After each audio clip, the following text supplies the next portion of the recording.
Mason from Vertex. How you doing, Mason? I'm doing great, Shawn. Thanks so much for thinking of me and having me on your show. So where'd you grow up, Mason? I grew up all over the state of California, actually. What are some common misconceptions guitarists have about their signal chain or pedal board setup that you often encounter? Good question. Yeah.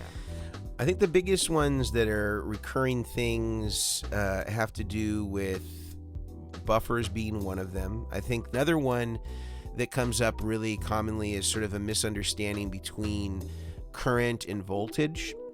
And so voltage, you need to match 1-to-1, but current, as long as the pedal draws less than what the supply provides, that's great. And then maybe some understanding about linear versus switch mode power supplies is another thing that I think people could get into and start to learn more about, and different polarities, different barrel sizes. What's all these pictures? Like what is all this stuff? And when you look at nobody really looks at that. They see the 9-volt and stuff, but they don't see like polarities. And let's talk about the current state of the effects industry. Okay. So, from your perspective, has the guitar effects industry evolved over the past few years?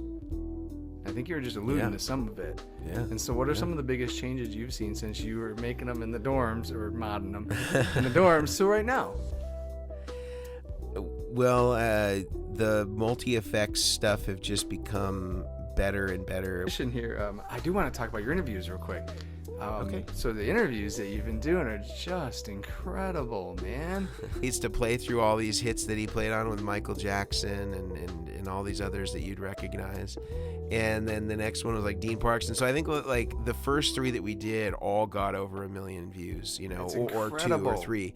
Another one that I really love that I recently did, it hasn't come out yet at the time that we're recording this, was with Keith Scott from Bryan Adams.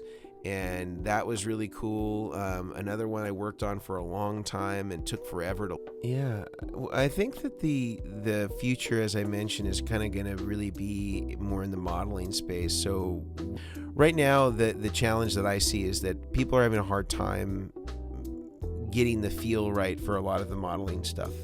And it can sound really close, especially in playback or on monitors or in in-ears, where the element of feel is somewhat already removed, even if it were a real tube amp.